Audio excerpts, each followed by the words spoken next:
কেন্দ্ৰীয় ৰঙালী বিহু সন্মিলনৰ তৰফৰ পৰা আমি সকলোলৈকে ৰঙালী বিহুৰ শুভেচ্ছা জ্ঞাপন কৰিছোঁ।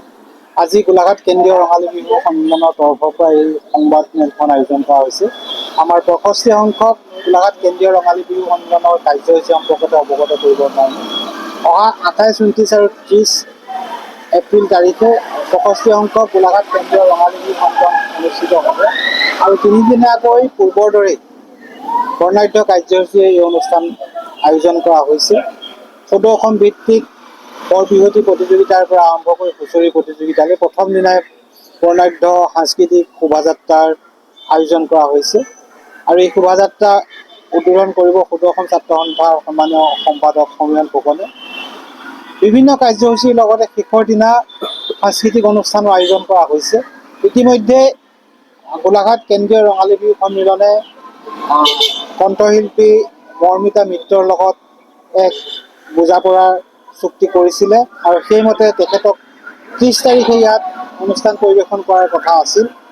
আমি শেহতীয়া পৰিস্থিতিৰ প্ৰতি লক্ষ্য ৰাখি বিশেষকৈ আমাৰ সকলোৰে বুকুৰ আপোন অসমীয়াৰ সাৰ্থক জুবিন গাৰ্গৰ কিছুসংখ্যক গান তেওঁ অলপ বিকৃতভাৱে পৰিৱেশন কৰাৰ পৰিপ্ৰেক্ষিতত আজি গোলাঘাট কেন্দ্ৰীয় ৰঙালী বিহু সন্মিলনৰ কৰ্ণধাৰ সমিতিৰ এখন সভা আমাৰ অনুষ্ঠিত হয় আৰু সেই সভাত আমি সিদ্ধান্ত গ্ৰহণ কৰোঁ যে আমি আগন্তুক ৬৫ সংখ্যক গোলাঘাট কেন্দ্ৰীয় ৰঙালী বিহু সন্মিলনৰ যি সাংস্কৃতিক অনুষ্ঠান, সেই সাংস্কৃতিক অনুষ্ঠানলৈ বিশিষ্ট শিল্পী হিচাপে নিমন্ত্ৰণ কৰা মৰ্মিতা মিত্ৰক আমি বাতিল কৰিছোঁ আৰু তাৰ সলনি আমি এইবাৰ দীপান্বিতা ডেকা আৰু অসমৰ জনপ্ৰিয় কণ্ঠশিল্পী তথা গোলাঘাটৰ আমাৰ ল'ৰা, গোলাঘাটৰ সন্তান আচুৰ্য বৰপাত্ৰৰ গীতৰ শৰাই সেইদিনা থাকিব।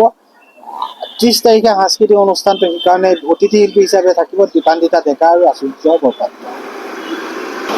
সেইখিনি আমাৰ ভিতৰুৱা কথা আৰু সেইখিনি মই ৰাজহুৱা কৰিব নিবিচাৰোঁ। মই আচলতে কি হৈছে, গোলাঘাটৰ কিছুসংখ্যক নৱপ্ৰজন্মৰ যুৱক যুৱতীয়ে মৰ্মিতা মিত্ৰক বিচাৰিছিল আৰু সেইমতে আমি তেওঁলোকৰ যিটো ফিলিংছ, সেই ফিলিংছটো অনুকৰণ কৰি আমি নিমন্ত্ৰণ কৰিছিলোঁ, লগতে দীপান্বিতা ডেকাক নিমন্ত্ৰণ কৰিছিলোঁ।